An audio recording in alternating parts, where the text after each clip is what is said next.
Hi everyone, my name is Tiratira. I took part on the first EYST Routes to Public Life mentoring scheme. I found it a really good experience. A lot of the things I'm currently doing are a result of that. My mentor was Mark Isherwood. He was able to tell me more about politics than I ever known in the space of about an hour. I was able to just ask him everything I wanted.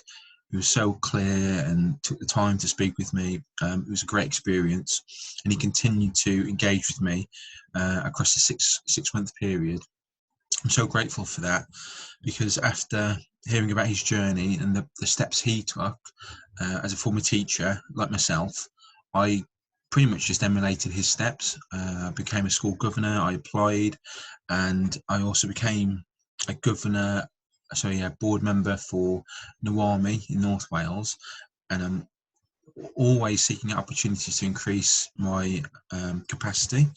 So yeah, that the whole experience from start to end, the training included, was invaluable to getting me to where I am today. I'm now a manager at EYST, and I manage a project and take part in another.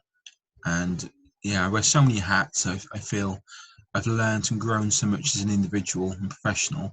I owe a lot of my success to the mentoring scheme, and I would encourage all and others to apply.